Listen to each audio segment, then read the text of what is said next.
Okay, the Sur-Ron Light B MX, whatever they're calling it now. Figured I've had this about 6 months. Time to do a honest review. So, purchased April, May of 2019, somewhere around there. It is now October 23rd, 2019, so 6-7 months.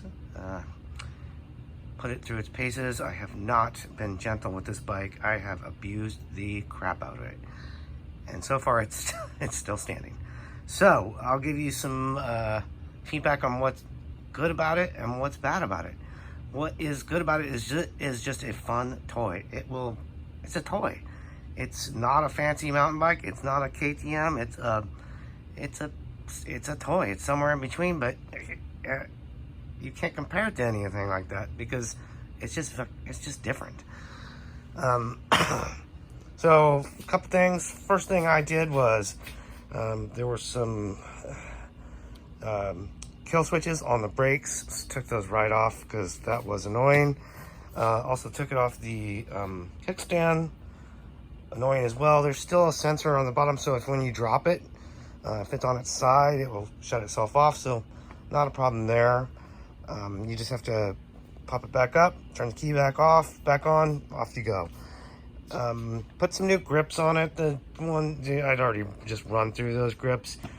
Got a new throttle. So this is not a Cherubies. It says a Cherubies, but it's not a Cherubies. Had some issues with it when I got it, called Cherubies, and they said they don't even make these things. It is a $18 replacement. Had to do a little modification, but it does make a difference. It gives me a little bit more control. So, well, I like it.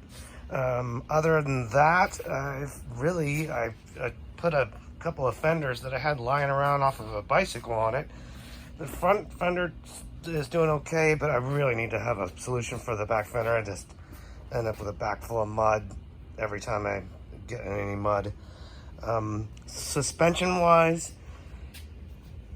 stock suspension, I don't even know what the hell this shock is. It's whatever it came with, the DNM, and it is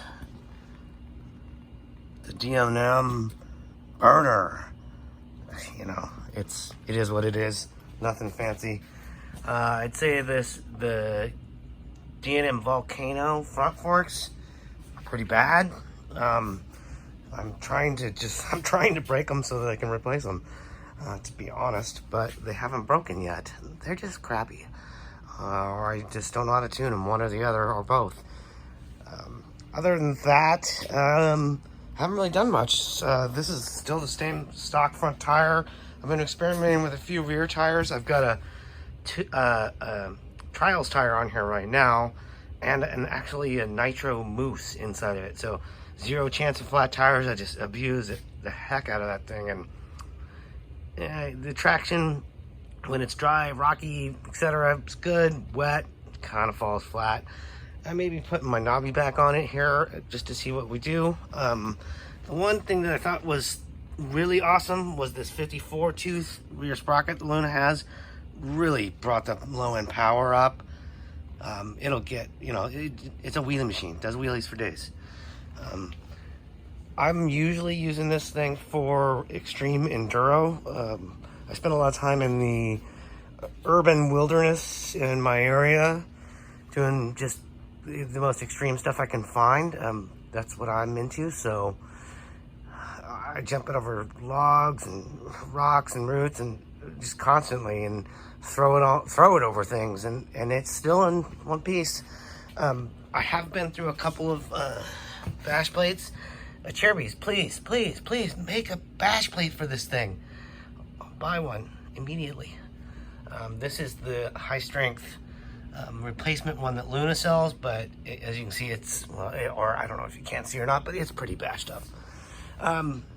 Other than that, one last thing, Toolkit. So being this is a electric bike, I like to carry a toe strap. What's nice about this toe strap is I can put a bunch of Allen wrenches in here. I can fix pretty much, this is pretty much my tool pouch. So this is a toe strap and a tool pouch all in one. I haven't had to use the toe strap yet, but who knows? It's there. The only, yeah, this plug cover constantly comes undone, so if anybody's got a tip on how to keep that thing from falling off, let me know. Other than that, that's the Sur-Ron Light B MX. Still runs. Oh, people ask me how fast and how long. So I'm about 35 miles an hour, 40 if I'm lucky. And really the mileage varies on what I'm doing. If I'm full throttle for a long ways, you know, I'm gonna get less mileage. I usually track it in hours more than miles. I can get a good 3-hour hardcore enduro ride out of this thing and be worn out, and still have a little bit on the battery to get home. So that's how I judge it. I've only been let down by the battery once where I wanted to keep riding and it was done, and I think I did a lot more high speed that day. So depends on what you're using it for, but if you're doing the highly technical slow speed stuff, it will outlast you. So that's it for now. Questions in the comments, and we'll talk to you later.